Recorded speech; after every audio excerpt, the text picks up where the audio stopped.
Welcome to the SEI podcast series, a production of Carnegie Mellon University's Software Engineering Institute. Software Engineering Institute is a federally funded research and development center housed at Carnegie Mellon University. My name is William Hayes, and I am a principal engineer at the Software Engineering Institute.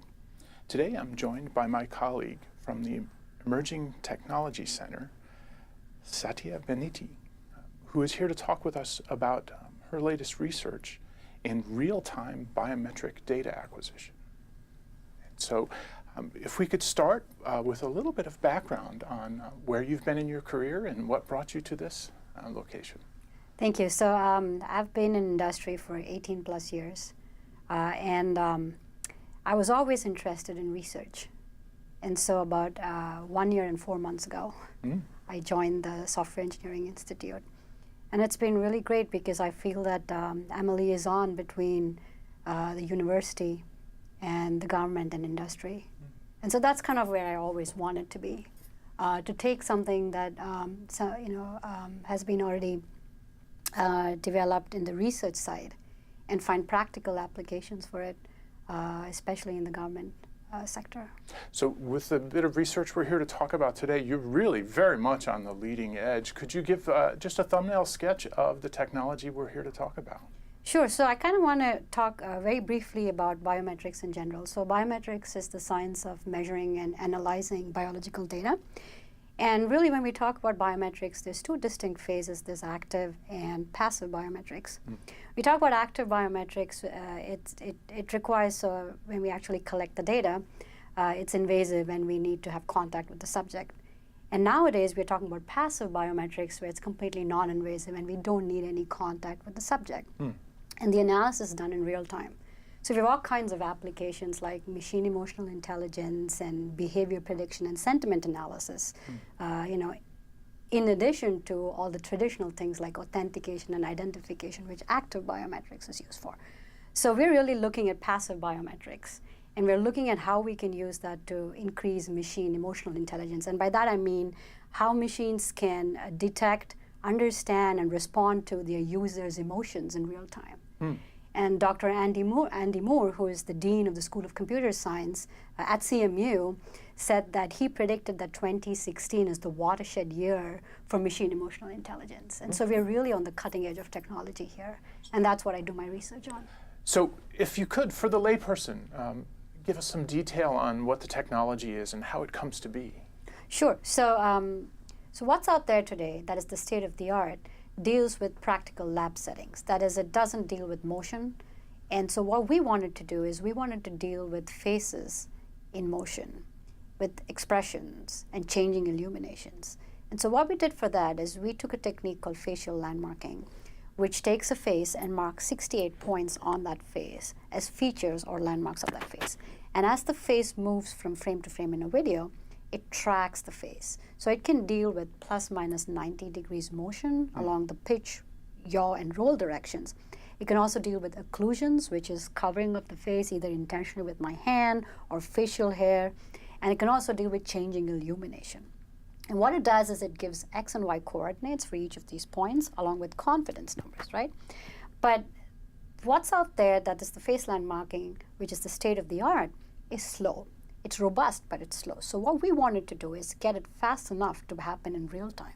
So we implemented it on graphical processing units. So that's GPUs. And we were able to bring it from about 20 seconds per frame to 0.2 seconds per frame. Okay. Now we have open source facial landmarking out there that's even faster, that's 0.02 seconds per frame. But that's not as robust because it can't deal with as much motion or occlusions because it doesn't give us confidence numbers. So what we did is we got the state of the art fast enough that we can now use a hybrid of open source and the state of the art facial landmarking.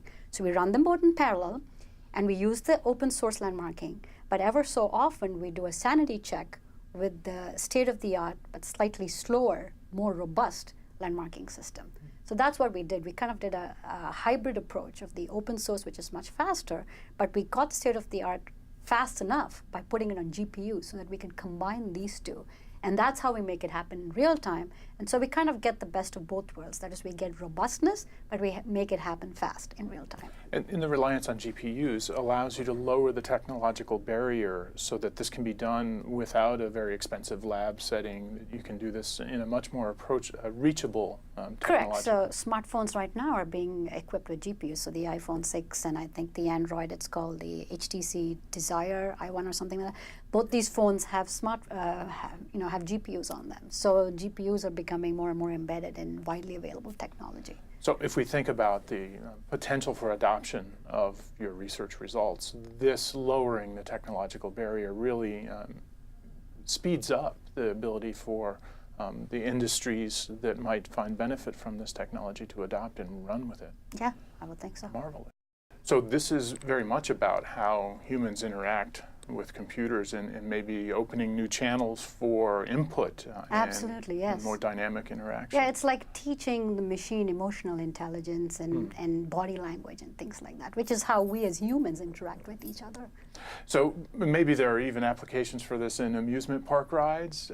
We detect that the motion of the ride has a particular effect on the riders. Right, and we can think about things like games and training and things like that. If you do military training, you can see how the person's responding to something in real time, looking at their heart rate, for instance, seeing how it increases or decreases and things like that. And you could ramp up or ramp down the game, corresponding to how the user is reacting.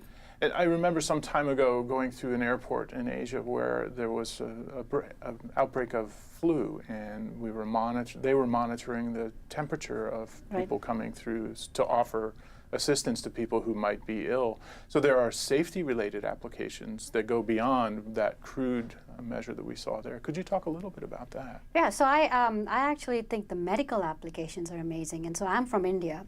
And if you look at all the developing countries, more people have access to smartphones than they have to healthcare. So you can imagine how something like this, if we implement it on smartphones, would really revolutionize something. And we're looking actually at porting what I'm doing on smartphones. And so there's all kinds of medical applications. There's also things like if you're looking at the rate of flow of blood in the face, and you detect that it's flowing at different rates in this half of the face versus this half, that might be an impending stroke. So there's all kinds of applications, medical, and also I recall the Ebola virus when it came. People were looking at body temperatures, and now you could just get that from video.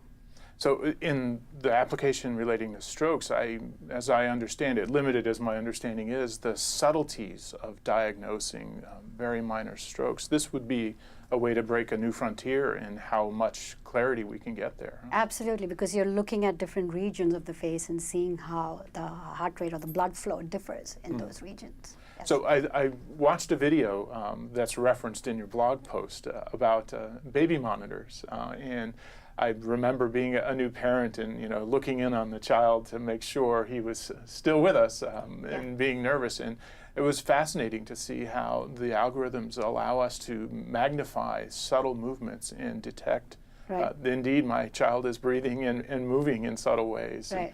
So are there applications that seems a more passive application where we're monitoring? Could you speak a little of those kinds of applications? Sure. So first, our work is inspired by work that came out of MIT CSAIL, which stands for Computer Science and Artificial Intelligence Lab. And they came up with something called Eulerian video magnification, and they say that it makes the invisible visible. So what it does is it takes latent frequencies that are already there in video, and it magnifies them so that we can see that with the human eye. And one of the things they did is they went to the neonatal unit, and they had babies. You don't really want to strap anything on them because they're so small and tiny and fragile, and they were monitoring their heart rate through video. So that's one application. You can also think of things like when you have sensitive meetings, say in embassies and consulates, where you're looking and trying to see how a person reacts to questions or something like that. And also at all these border patrols and security checkpoints, you can be monitoring people for safety issues. So it seems the pace at which we can digest and interpret the data is the frontier where you're really focusing your work, that making this a real-time application is a big challenge. Could you talk about that? Right. So there's actually two big challenges. There's making it real time, but there's also making it practical. So if you look at the state of the art right now, it works very well with lab settings where the person is extremely still, no facial expressions, and the lighting is exactly how you want it to be. But that's not how it is in real life, right? So people are in motion all the time, their facial expressions, and the lighting is changing. And so what we're trying to do is make the recently possible practical, right? So we're taking things where we want to do this in natural settings where people are moving, have different facial expressions, and even occlusions like I might do this or I might do that, and you no longer can see this region. So that's what we're trying to do. We're trying to take something that's already well established in the research field and making it happen in practical settings. So very much in keeping with the theme of emerging technologies, which is the center where you work. Right. So the practical applications you see in the near term, the customer set who you see adopting and running with this, could you talk a little bit about that? Right. So I think one of the things I'm excited about is machine emotional intelligence. So in our center, we look at a lot. We deal with autonomy, right? And so when we look at human-machine interaction, really we talk about how machines and humans can live together almost symbiotically, right? So there's an example where I might have a robotic chef, which is helping me in my kitchen, and the chef might actually pick up a knife to do something, and I might get a little scared because I don't know why they're doing it. And if the chef can see, or if the robot can see that my heart rate has escalated, it can either explain why it's doing it or move back a little bit. So that's how humans and machines can work together in tandem. So our work, I think, actually helps machines and humans work better together. So you've just made me think a bit about the black boxes we have in aircraft or other transportation mechanisms. We want to be able to reconstruct the final seconds before some disastrous event. It would seem there may be applications here where we can understand what the pilot was experiencing at the time and help us put things together. Absolutely. Is there any development along those lines that you could talk about? So I think where we'd like to take this research is to answer things like how can we transition it to the real world, maybe put it on different platforms, and then deal with also distance, for instance, right? So how far the camera is from the person's face, doing multiple subjects at the same time. So we talk about scalability, where you want to increase that, and then portability, and then usability, right? So also things like it. Right now we have certain configuration parameters that we have to tweak depending on the subject. My heart rate can be faster than yours, or depending on the speed of the camera, or even depending upon the application. For instance, you can think of polygraphs as an application, and how big should my sampling window be? Do I want to detect peaks in 5-minute intervals and 5-second intervals? How fast am I asking you the questions? So we kind of want to automatically adapt to the human subject, to the surroundings, to the camera, to the application. So we want to do research in how maybe we can do some learning and figure this out, maybe deep learning, machine learning, and then how do we also transition it to practical applications. So is there also an integration with multiple modes of data collection, that there may be other streams of data to be integrated with? That's a great point. So if we look at things like audio, for instance, right, I think there's research which shows that the pitch of the voice can show the emotion of the person. If we look at facial expressions and gaze and posture, and we also look at lexical analysis, for instance. So I'm talking and maybe the words I'm using, and the heart rate I'm looking at. So if we can combine all these together, that would be great. That would be like a multimodal emotion analysis platform, and we would really be able to teach the machine how to do body language and how to, emotionally understand its user. So when we think of multi-factor authentication for people having legitimate access to systems, the possibilities here are fairly profound, I imagine. Right, so I think that there's research that has shown that every individual has a unique cardiac signature. So imagine if we could do something like identify you just by your heartbeat, or look at your ECG, and completely non-invasive. And the door opens as you approach it. Yeah, That would be fantastic. Fascinating. So, and there's not much you can do to fake that. No. So, yeah, I saw in the reading that it can analyze, that we have machines that can analyze the gait, the pace, your posture even can Correct. speak about who you are. right. That's really fascinating that we can go this far in real time. That's quite an ambitious frontier. Right. So near term, what is your research targeting? What can we look to see from you coming soon? So I think, as I said, I'd like to make this more automatically adaptable to, as I said, the actual subject and the surroundings and the application. And I'd also like to see some, look at engineering challenges, how to transition it to practical settings on different platforms. We're really looking at things like smartphones. So the way we have made this faster is to make it, make the algorithms run on GPUs or graphical processing units. And nowadays, more and more phones are equipped with GPUs. So we would like to. We've already made some, some initial experiments on actually porting it to iPhones and the Android phone. We'd also look at, I'm trying to see if we can combine multiple feeds like thermal feeds, because then you can use it at night and see, if we can do what we call facial landmarking on a thermal feed. So I'm really excited, but I think one of the most exciting things for me, as you said, is to combine different, input from different sensors and kind of combine all that together and have a machine that really understands the human. So I understand you've brought a video that demonstrates this technology. Could we have a look at that? Sure, absolutely. Oh, great. So this is a little demonstration we did of my colleague Chase Midler, who has worked on this. You can see he's in a very naturalistic setting. He's drinking coffee, he's talking to us, and you can see his heart rate is around 64.8 beats per minute. That's a resting heart rate. We have a few graphs that I'll talk to you about. But Chase is going to get up now and do 50 jumping jacks. You can see him doing the jumping jacks here. And he actually has a Fitbit. And he was talking, we cut the audio, but he figured out that this detects his heart rate, his increased heart rate, faster than the Fitbit. So the Fitbit took a while to catch up. But you can see now his heart rate now is 79.2 beats per minute. And there's three graphs. The first one shows the raw pixel intensities over time. The second one shows the trend of the mean heart rate over time. And the last one's the peak. And it's now slowing down. And that's all we had, the human.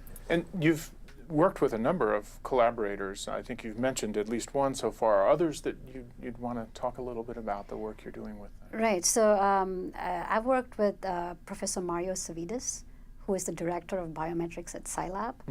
We also coordinated with Dr. Chris Catani, who is a professor of computer vision at Robotics Institute, and he really helped us kind of with some of the computer vision algorithms. So bringing multiple streams of research together, another testament to the engineering at the Emerging Technology Center. That really is a nice opportunity. And one thing I forgot to mention, one of the applications that I'm also excited about, which I forgot to mention, is we can use this to actually detect doctoring of videos. So there's a lot of as the technology develops, there's also bad people who use this for their own purposes. So when I went to a conference earlier this year, there was a group from Stanford and Max Planck Institute, and they showed, I think it's called Face to Face, where they can, in real time, put their expressions onto a video.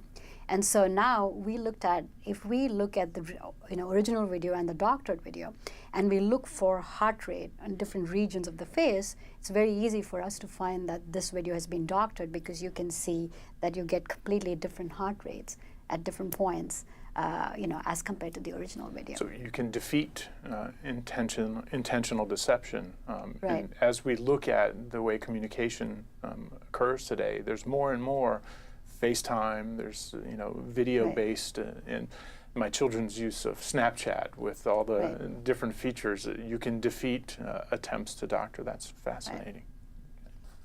Satya, thank you very much for joining us today. This has been very interesting. Thank you, Will. I hope you will come back and give us an update as your research progresses. I hope so too. Thank you. Satya has also written a blog post which is available on the SEI's website, and we encourage you all to explore that. We will include resources relating to publications from Satya and her colleagues with the post of this podcast. As always, this podcast is available on the SEI's website at www.sei.cmu.edu/podcasts. It's also available on Carnegie Mellon University's iTunes website, as well as SEI's YouTube channel. As always, if you have any questions, please don't hesitate to reach out. Thank you.